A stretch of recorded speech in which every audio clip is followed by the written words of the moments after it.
counties that you are seeing in this country have seen $1 billion shillings for the first time in their lives after devolution, Madam Speaker. We shall not be used as a house to kill devolution, Madam Speaker. We must stand up because that is the only way we are going to save devolution, Madam Speaker. Madam Speaker, as you are aware, the Senate has only asked for an increment. They have never said we remove the money from NGCDF. They never said we remove from fuel levy. They never said, Madam Speaker. There are devolved functions that are being held here in Nairobi, like the health functions, like agriculture functions. Why are you keeping those monies in Nairobi here? Why don't you send those monies to the counties, Madam Speaker? That is why we have people eating now fertilizer money in this country, Madam Speaker. Why can't you send those monies to the counties? Madam Speaker, what I am saying, if Osoro might want to know what I am saying, is that we must send more money to the counties. If you want to deal with corruption at the counties, deal with corruption. Jail governors, jail chief officers, and all kinds of people. But you cannot deny the people of Kenya who live in counties money in the pretext of corruption, Madam Speaker. There is more corruption in national government than in the counties, and nobody speaks about it, Madam Speaker. 90% of our resources remain in the national government. It doesn't remain in the counties.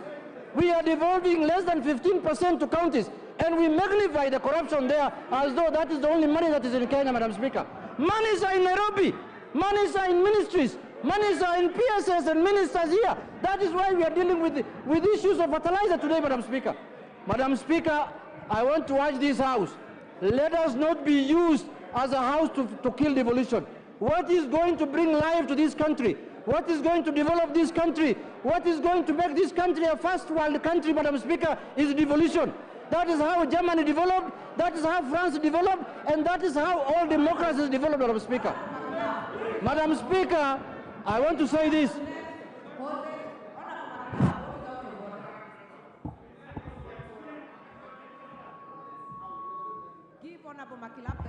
Hello.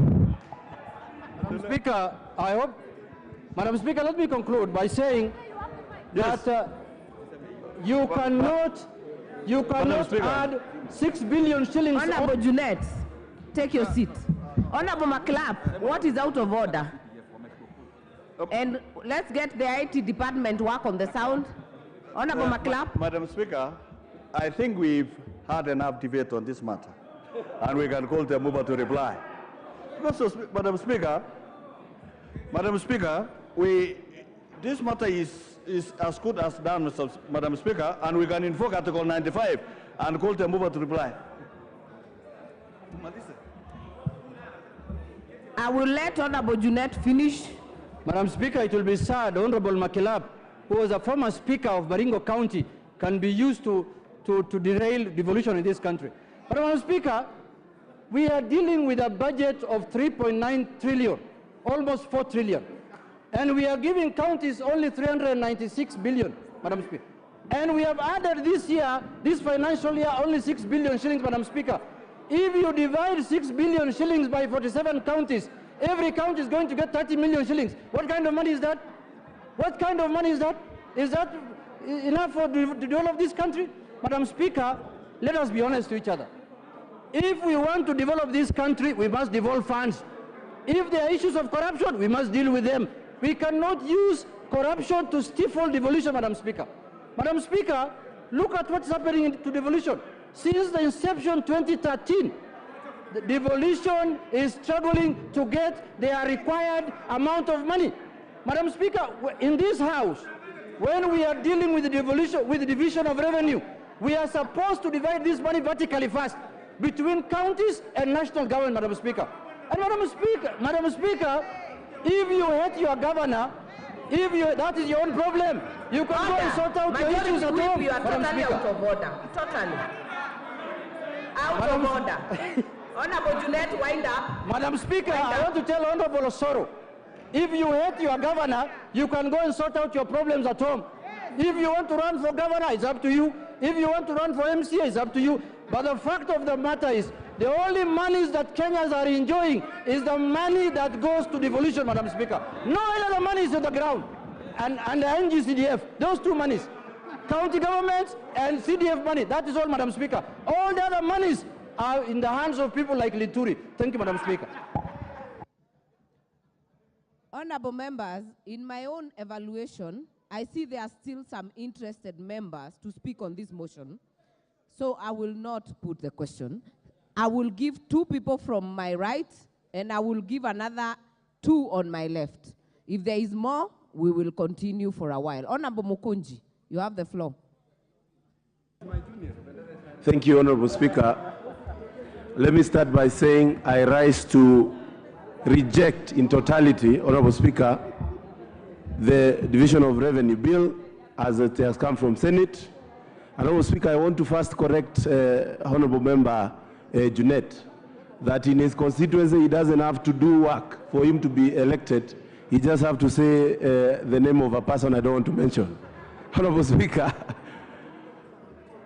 the Constitution of Kenya says that you only have, by constitution, to give 15% of the revenue to the county government, Honorable Speaker. This year, Honorable Speaker, we have actually added from last year from 375 billion to 391 billion, Honorable Speaker, to the county governments.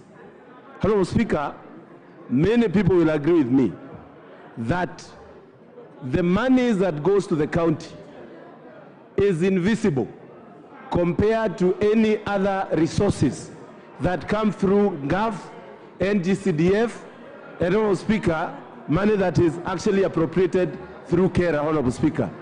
And it is unfair to continue adding these monies without seeing results, Honorable Speaker. I want to say that, Honorable Speaker, we need to actually encourage conditional grants to county governments more than giving them a budget line that is going, Honorable Speaker, to be going to their pockets and actually to salaries and remuneration and entertainment for our governors, Honorable Speaker.